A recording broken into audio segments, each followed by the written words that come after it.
ود ختمه حريف ازماري نو كوينس نعنا نتغارو مس إرتراويان كبأسه زيو ملسيناي إرترا يليزا إرترا نزربابي حمل عصفها من لاشوالا إسياس دما بزي أبدأ جزلو منستر جيرو ملسي يقول له زي أبي يغبطه انتهينا هنري صباح لايت انترتينمنت ود بشاشا نسو ود ختمه حريف ازماري نو كوينس نعنا نتغارو تمحارو كبأسني نعنا نتغارو مس إرتراويان كبأسه أبوليتيكا نا إثيوبيا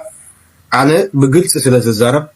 حد جزء سبعة أنا زارو نسأل بمنيجين دقيمة أبوليتيكا نا فتوهم سلاهم تجراين إيرتراين أورومون زيادهم توم كندي مور دما تجراين إيرتراين أبوليتيكا إثيوبيا كم دلهم جيتواويو كم دلهم جيتوا دقموركم توم تعرفهم زلوا بير سواس زبالو ولا حنت زي فولتو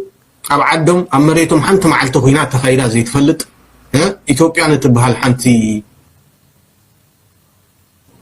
تجراوي مس إرترا كباتع بزمتسدو كابدلت بزمتسدو عندما لكعو زواج عن مسوات نزخفلن كافتم محارم أورومون العلي تتجراوي أنت إرتراوي سولومي نحنا قدم نفلتهم نبرنا بعلات إميليك زبهالو بعلات هاي سلاسي زبهالو درجوكوا إني شيء نفلتين زبهالو لومي بأكل أب برلمان إثيوبيا رئيني عملنا لذي نعنا ود بشاشة لو ما عند انتهي لنا أبناء كوينات ناي تجراي شعبية آتيو أب تجراي فابريكا فريسودو تمرت بيت فريسودو قلب فريسودو يلنا يتمام حارو دما مسانا مستقارو خبأس سلزدلي حوحات أفتناي تجراي كوينات أب كل الأمحارة مسآتوه بانك فريسودو سريعودو فابريكا فريسودو تمرت بيت عني ديجو زي زي ردئك ليك ناي تجراي نحرالها هونكا ود بشاشة انتا يزول زلو لك يحون تهاتي من ليك زولو زنبرة زون كلتا تجرينيا زاربو وچي زاب تجراي زلو تغارون اب إرترا زلو تجرينيا زاربو إرتراوين توم تجرينيا زاربو نبر توم اب إرترا زلو شمونتا مهرات ناعت اميليك المنقصو هايلا ماريام نهايلا سلاسين نزو ود بشاشة كم سبو ناي قوترون اب إرترا زلو شمونتا مهرات ود بشاشة 5 باي قوترهم لك حمزم دنبعنا والدي سنسو حلاي كوينوس كابانا العلي مس إرتراويان كمي غيرنا نبر كم دللنا نعنا نقرنا فت تم دونا قور دك عدنا تግራይ ሃገር ክትከውን አለው ዋይሎም ወናስ ዝበሃል ውድብ ዝመስረቱ እዚ ኩሉ ጽርፊ ኣብ ልዕሊ ኤርትራውያን ክወርድ ከሎ ጽባሕ እንታም ኣጋዝያን ምን ዝበሃሉ ነይሮም ሕጂ በዲኦም ከም ዘለዎም ድዕላዲኦም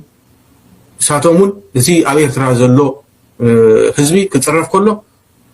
ወላ ሓንቲ ደንታ ይብሉ ሶ በዚ ትሽወድ በዚ ትዕሾ ትግራዋይ እንድሕር ኣለሃ ኮይንካ ገና ፖለቲካ ዘይርድእክ ወዲ በሻሻ ማለት አጼ ሚኒሊክ ማለት ወላ ሓንቲ ዘመን ጥራሕ ይዘፈላለዮም ክፍለ ዘመን ተፈላለዮም ዓመተ ምህረት ተፈላለዮም ወላ ሓንቲ ናይ ወለዶታት ናይ ክልተዲ ናይ ሰለስተ ወለዶ ካልእ ወላ ሓንቲ የለ ሶ ወዲ በሻሻ ንዕኡ ተኣማሚንኩም ኣብ ኣዲስ ኣበባ ኮፍ ኢልኩም ዘለኹም እዚ ሕጂ ሎም ዓንቲ ወዲ በሻሻ ክዛረቦ ዝወዓለ ልክዕ መንግስቱ ሃይለማርያም ክልተ ዓመት ድዩ ሓንቲ ዓመት ክተርፎ ከሎ ዝዛረቦ ዝነበረ ዘረባ እዩ ካልእ ወላ ሓንቲ የለ እዚ ኸዳዕ እዚ ሎም ዓንቲ ነቶም ካብ ፖለቲካ ናይ ኢትዮጵያ ዘባረሮም በዓል ገዱ አንዳርጋቸው ሽሞም ጠቂስዎ ንገዱ አንዳርጋቸው ወዲ በሻሻ ንገዱ አንዳርጋቸው ክጻረፍ ንመን ጸሓፊልዎ ንዶክተር አብርሃም ንያቱ ዶክተር ገዱ አንዳርጋቸው ኣብ ናብ ኣሜሪካ ምስመጽእ ኣብ ዝተፋላለየ ሚድያታት ብፍላይ ድማ ብዛዕባ ናይ ትግራይ ኩናት ዝነበረ ካልኣይ ብዛዕባ ናይ ኣባይ ግድብ ዝነበረ ገዱ አንዳርጋቸው ፈትዩ ከይፈተወ ኣብ ናይ ግድብ ኣባይ ክህነጽ ከሎ ናይ መለስ ዜናዊ ሽም ፀዊዕዎ እዚያ ስለዝበለ መልስ መን ሂብዎ ዶክተር አብርሃም ሂብዎ አንዳንድ ሰዎች በኢትዮጵያና በኤርትራ መካከል ችግር የተፈጠረው የኢትዮጵያ መንግስት የቀይ ባህር ጥያቄ ስላነሳ ነው ብለው ይላሉ ያስባሉ ይተነትናሉ ግን አይደለም ኤርትራ ከተፈጠረች ዘመን ጀምሮ በኢትዮጵያ መንግስትና በኤርትራ መካከል ኢሹ ነበረ ታውቃላችሁ እኛ ከመጣን በኋላ አያስፈልግም ይቅርብን ብለን ሞክረናል 5 ዓመት ለምነናል ጸቡ የተጀመረው ብዙዎች እንደሚያስቡት የቀይ ባህር ጉዳይ ሲመጣ አይደለም።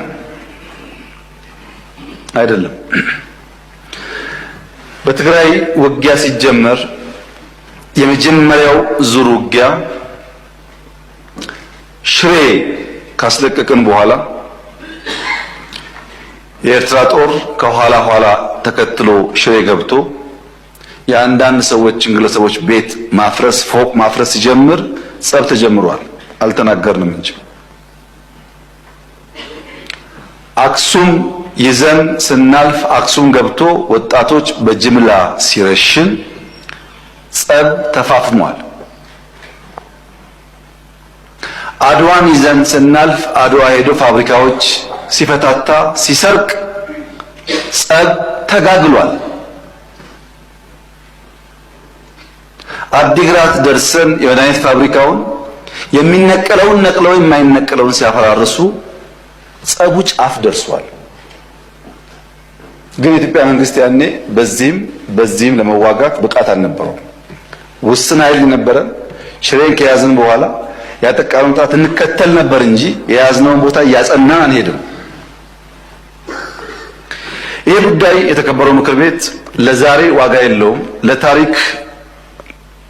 ማንሳት የምፈልገው ጉዳይ አክሱም ወጣቶች ሲገደሉ፣ አድዋ ሲዘረፍ፣ አዲግራት ሲዘረፍ በርካታ ኢንቮይ ወደ ኤርትራ ልኬያለሁ። የላኳቸው ሰዎች ገሚሱ አሁን ከኛ ጋር የሉም። ለምሳሌ ክቡር አቶ ገዱ ያኔ የውጭ ጉዳይ ሚኒስተር ነበሩ። ከአንዴም ሁለቴ ኤርትራ ልኬያቸዋለሁ። የላኳቸው የትግራይን ህዝቤን አታገሳቅሉ፣ ሀብቱን አትዝረፉ፣ ጸቡ ከቲፒኤልኤፍ እንጂ ከትግራይ ህዝብ አይደለም የሚል ነው። አቶ ገዱ አሁን እኛ ጋር የሉም፣ ግን ክር አላቸው፣ ህሊና አላቸው። ዛሬ ቢደብቁ በታሪክ ውስጥ ይወጣል። ለምን ጉዳይ ነው እንደተነጋገሩ እሳቸውም ያውቃሉ፣ ሻዕቢያም ያውቃል፣ እኛም እናውቃለን። አሉ አልሞቱም። እሳቸው አክሰስ ይደረጋሉ፣ ሊናገሩ ይችላሉ። ለክራቸው ሲሉ ለእምነታቸው ሲሉ ማለት ነው። ለምን ጉዳይ እንደሄዱ በእሳቸው መፈታት ሲያቅተው አቶ ደመቀ ልክ ያለው አቶ ደመቀ አሁን እኛ ጋር የሉም። በህይወት ስላሉ ለእምነታቸው ለሌላቸው ሊጠየቁ ይችላሉ። ለምን ጉዳይ እንደሄዱ ያውቃሉ። ከነሱም ውጭ አሁን ሲስተም ውስጥ ያሉ 2-3 ሰዎች ልክ ያሉ ቢናት ክበጽሑ ጫፍ ያ ተሊፋቶም ዘላ ኣብዚ ሓለፈ ዓቢ በዓል 21 ሚግ 20-30 ዓመት እንድሕሪ ዝተረፉ ኣብ ድሕሪ ጠጠው ዝበሉ ቴክኖሎጂ ዘይፈልጡ ገለ እንዳበለኒ ኢሳያስ ዝገደፈሉ የብሉን ትማሊ ኣብ ፓርላማ ድማ ብዛዕባ ቀይሕ ባሕሪ ክዛረብ ከለዎ እንታይ ኢሉ መጀመርታ ልዕሊ 100 ዝኾና ነፈርቲ ኣለዋን እዩ 100 ዝኾና ናይ ውግእ ነፈርቲ ኣለዋን። እዚ ድማ ንናይ ውሽጢ ባንዳታት ባንዳ ማለት ከዳዕ ማለት እዩ። ንናይ ውሽጢ ባንዳታት ዘይኮነ ንናይ ደገ ሓይሊ ኢና ክንጥቀመሉ እዚኣ ትኺለና ኢሳያስ ትኸይድ መልእኽቲ እያ። ለ100 ነፈርቲ ናይ ኩናት ዘለዋናሲ ንኢሳያስ ወይ ድማ ንኢሳያስ ኣይበለን ደ100 ነፈርቲ እዚአን መቸም ውለና ኢሳያስ ከምዘይ ከኣፍሉት እዚአን ንህዝቢ ኤርትራ እየን ክድብድባ እዚአን 100 ነፈርቲ ዝበሃላ ዘለዋ ንኤርትራ እየን ክድብድባ። ስለዚ ደ100 ነፈርቲ እዚአን ነዚ ኣብ ውሽጢ ኮይኑ ዝሕምሰና ዘሎ ባንዳ ዘይኮነ ንናይ ደገ ፀላእቲ እዮም ኢሉ ዘሎ እዚ ከዓ ኢሳያስ እዩ። ነዚ ኢሳያስ መልሲ ይብሎ። ኢሳያስ እንታይ እዩ ዘሎ እዚ ኩሉ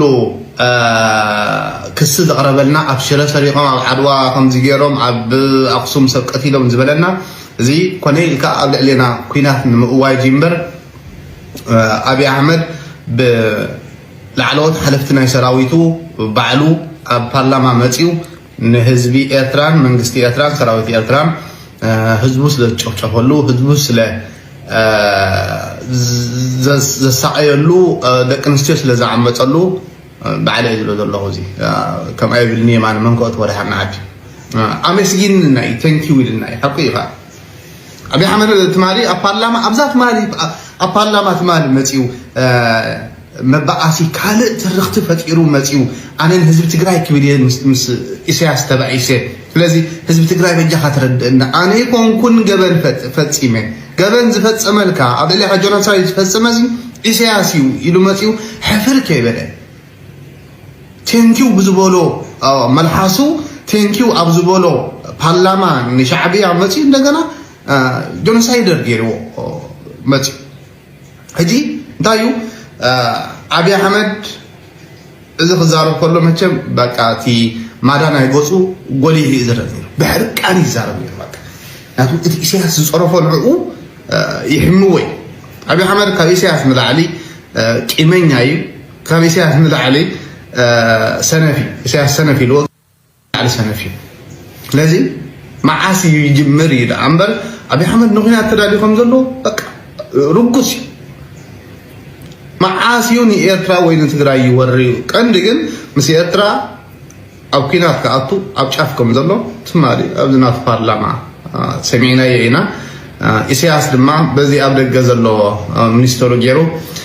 مرسي يقولوا زي أبي يغبطه تاينا هنري صباح تايك خجبر على لغو زبل عرستو خوين زقبوني تزحزن نقدم زي كمان عرستو زقبون زلوا بقى سبر ندابلك أبي حمد كم زيرو إسياس كم زمن ليسون دابلكا كودا لي زلو صباح مغهون دحز بحال زلو خوينا تولي عيقن دوم أب تقراي كابز رأنا يوزخف على الهزبية تلاح تتسموهانو دوغانا سبب فلت خال أبي حمد نهزبو زي دنقص أبي حمد نهزبو زي لهاره الهزبية تلاح نخرو الليل كا مصباي سيلكا عبدان طريح خوون صال ኤርትራ እንዘረባ አብይ አሕመድ አጽፋ ምላሽ ባላ ቀዳማይ ሚኒስትር አብይ አሕመድ አባይቶ ከልተዝብ ቀሪባ ምዛስማው መደረ ኤርትራ በወገን ሚኒስትር ዜና ታገራ ቢላ ምላሽ ባላ አምላሽ ነው ድማ ሰራዊት ኤርትራ በዘምልከት ሰበብ መግለጺ ካብ ሐቂ ዝረሐቀና አጀንዳ ኩናትን በመግለጻን ተጣሙሊ በመባል በትሬት ተቃይሞም ሚኒስትር ማህበራዊ መራኸብታት ገጹ አብዛብ በመግለጺ ሐዚ በመንግስት ኢትዮጵያ ዝቀረበ ክስነ ተቅልም ሐዚ ዛቦ ወቃው መርገዚ ጻረር መሆኑ አመላክቲው አይተማ ነገሩ መስቀል መራሕቲ በልጽግና ላዕሎ ወታደራትን መኮንናትን ኢትዮጵያ አብ ዋን ኩናትን ሰሜንን ድሕሪውን ሰራዊት ኤርትራ ነዊሕ ዋን ሰራዊት ኤርትራ ዝለዓለ ምስጋና እናቅረቡን መዳልያታት ክብሪ መንግስቲ ክሽልሙን ከም ጸንሑ ገሊጹ ይኹን በር ተሐዚ ካይዘሎ ክሲ ነዚ ታሪኽ ሐቂ ዝኸደን አራእያ ህዝቢ ንጥምዛዝ ዝዓለመ ምዃኑ ገሊጾም እዮም እቲ ሚኒስትር ወሲኹ ድማ ሕዚ ዝካየድ ክሲ ኣብ ልዕሊ ኤርትራ ጉዳይ ኣፍደገ ባሕሪ ሰመርከትን ወታደራዊ አጀንዳ ንምሙቻይን ንምምኽናይን ተዳለወ ምዃኑ ገልጹ እዩ ቀዳማይ ሚኒስትር መደሩ ንጎላን ከም ኣብነት ምጥቃሙ ኣብ ልዕሊ ኤርትራ ዘለዎ ዘይሕጋዊ ድሌት ኩናት ንጹር ዘርኢ እዩ ድማ ኢሉ ዘቕረበቶ መልሲ እውን ከቕርበልኩም እሞ የማነ ገብረ መስቀል ዝለጠፎ እዩ ኣብ ኤክስ ኣብ ናይ ቀደም ትዊተር ንመደር ኣብይ አሕመድ ዝተወሃበ መግለጺ ሓደ ካብ ሐቅ ዝረሐቀን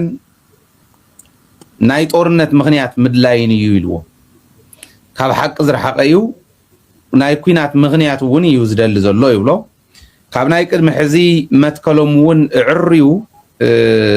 ዝተፈለየን ምስ ናይ ቅድሚ ሕዚ መትከሎም እውን ዝጋጮን እዩ ቅድሚ ሕዚ ከመስግኑናን ንመንግስትን ሰራዊትን ኤርትራ ከመስግኑን ኒሻን ናይት መንግስቲ ክሽልሙን ኢና ንሪኦም ነርና ሕዚ ግን ባሕሪ መሰረት ንዝገበረ ወራር ናይ ምድላው ዳ እምበር ኤርትራ ዝገበረቶን ዘይገበረቶን ምዝብራቅ ትክክል ኣይኮነን ይብል ናይ ጎላን እምባታት የጎላን ተራሮች ዝብል ዝነበረ ዘልዕሎ ዝነበረ እውን ንሱ እውን ምስ ቀይሕ ባሕሪ ምትሓዙ ናይ ነውሪ እዩ ኢልዎ እዚኦም ልዓሎም ባይ ዘ ወይ ኣብ ናይ ሶርያ እምባታት እዮም እስራኤል ሕዚ ሒዛቶም ኣላ እስራኤል ዝሓዘቶም ንሚሊተሪ ስትራቴጂ ንህልውና ኣይላ ሒዛቶም እዩ ዝብል ኣብይ አሕመድ ስለዚ ንሕና እውን ቀይሕ ባሕሪ ንሕዞ ንድሕንነትና ንህልውናና ንሴኩሪቲ ንናሽናል ሴኩሪቲ ኢልና ኢና ንሕዞ እዩ ዝብል ከምዚ ጌርካ ምኻድ ኢትዮጵያ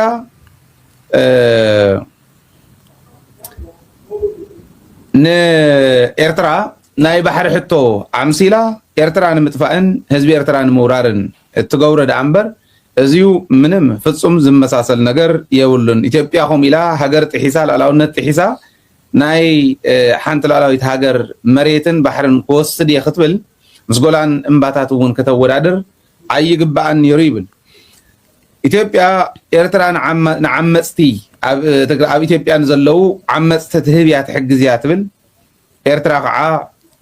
ኢትዮጵያ ንኽትወረን ትዳሉላ ትብል ከምዚ ዓይነት ናይ ቃላት ውርውር እኒሄ ማለት ኣብ ኤክስ ዝረኣኽዎ ናይ የማነ ገብረ መስቀል እውን እዚ ዝመስል እዚዩ መልሲ ናይ ኤርትራ ኢለ እየ ዝኣምን ኤርትራ መብዛሕትኡ ግዜ መልስ ክህቡ ከለው ብናይ የማነ ገብረ መስቀል ናይ ኤክስ አካውንት እዩ ለዚ መልስ ይዎም አለው ታሰማዕካዮም ሰሚዕካ ያለኻ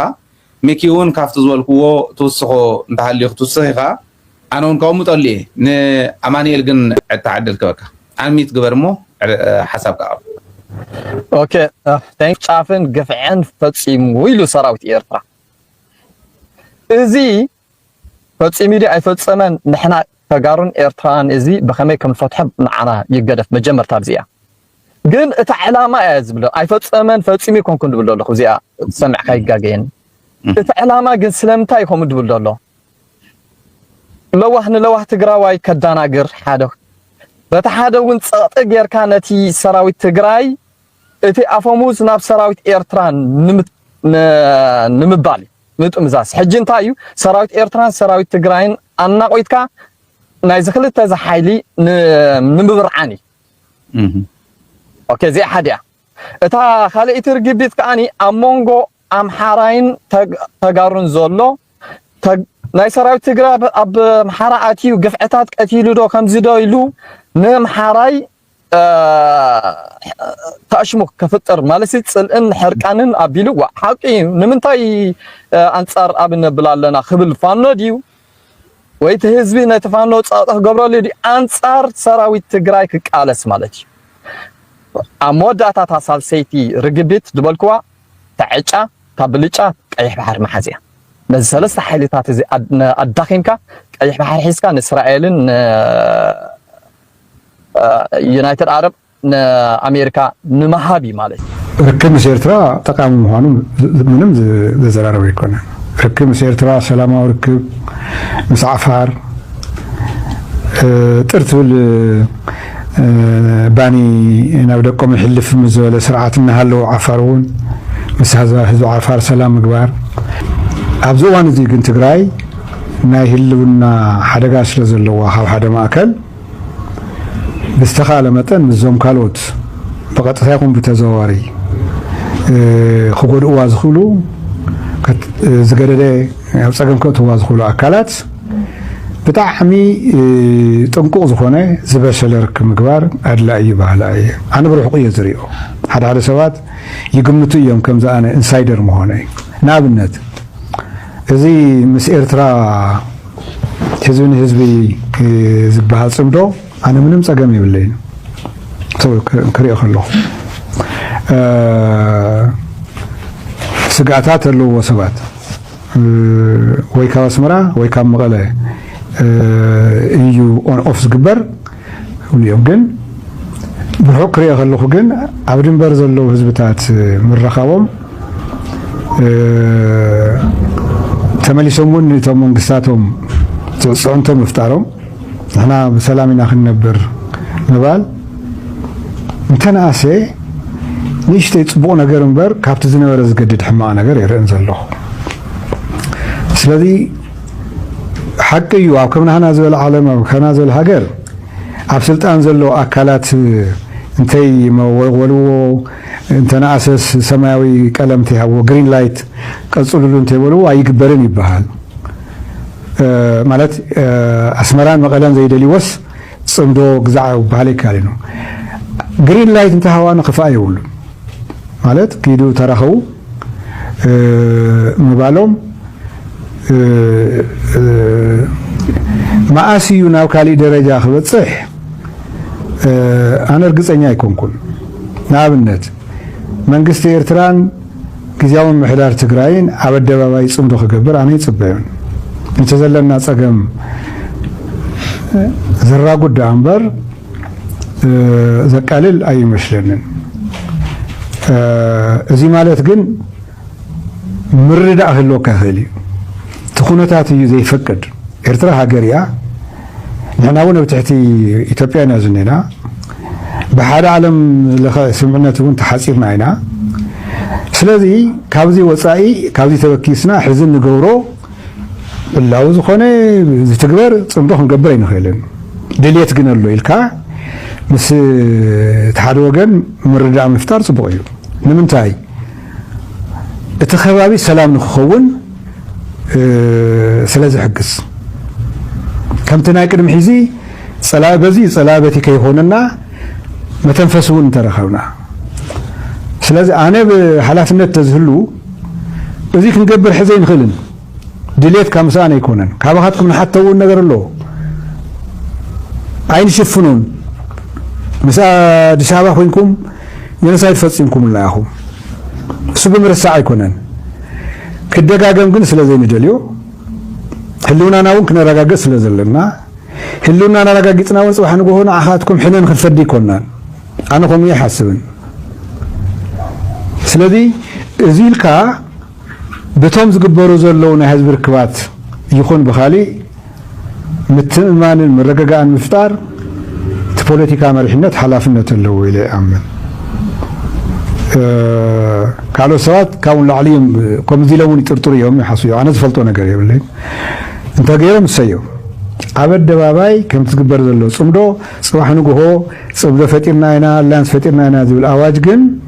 ኣብዚ እዋን እዚ ንዓና ፅቡቕ መዋፅኦ እዩ ኢለ ይኣምን ነቲ ዘለና ፀገም ዘራጉድ እዩ ኣፍተር ኦል ይንኣስ ይብዛሕ ኮሃ እያ ተሓፅረና ብቐፃላይ ግን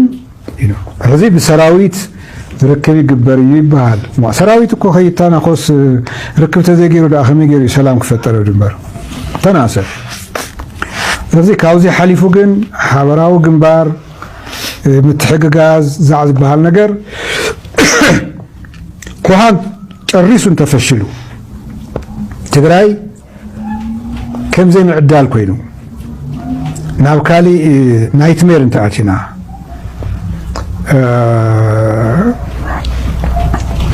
ማለት ከይፈተወ ህዝቢ ትግራይ ጦርነት እንተተኣውጅዎ መሬቱ ከምልስ ናብ ምክልኻል ተኣትዩ እሞ ምስ ኤርትራ ምስ ካልኦት ግንባር ተፈጢሩ እንታይ ዳ ገብር እንድሕር ድላይ ውሃን ግን ኣብኡ ተበፅሐ ይመስለና ናይ ትግራይ ሓይሊ ንዓርሱ ኣብ ጦርነት የለን ኣብ ሰላም እንታይ ዝኔና ምስ ኤርትራ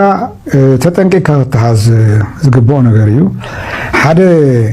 ብፅቡቅ ዝተለማመድናዮ እንታይ እዩ በቃ እቶም ትማሊ ከምዚ ዝገበሩና ዲና ሎሚ ምስኦም ዝብል ብኮንቴክስት ተረዳእናዮ ይመስለኒ ምርሳዕ ዘይኮነስ እዩ ገለገሊኦም እንታይ እዮም ዝብሉ ምስ ኣብይ ኣሕመድ ስሙ ከርሶ ከይልዕሎ ተኸልኪሉ ነይሩ ይመስለኒ ምስ ናይ ኢትዮጵያ ጠቅላይ ሚኒስትር ዝሰርሑ ሰባት ረግምዎም ምስ ኢሳያስ ግን ዝሰርሑ ትምረቕዎም ከምዚ ይባል ይሰምዕ እየ እዚ ምቅንዕኛ ይመስለኒ ሓደ ነገር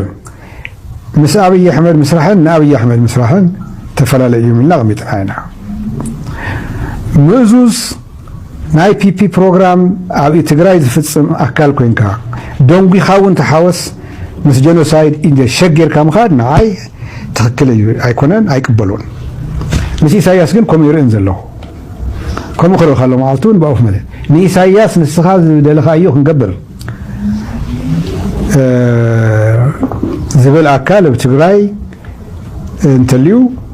ኣነ ይፈልጥን ብምንታይ መልክዑ ኢለ ክሓትት እንታይ ንክገብር ናይ ሓባር ፀላኢ ይፈራርሐና ኣሎ እሞ ብሓባር ኮይና ንመክቶ ግን ኣብ ዓለም ዝረአ እዩ ላይት ኢንተርቴይንመንት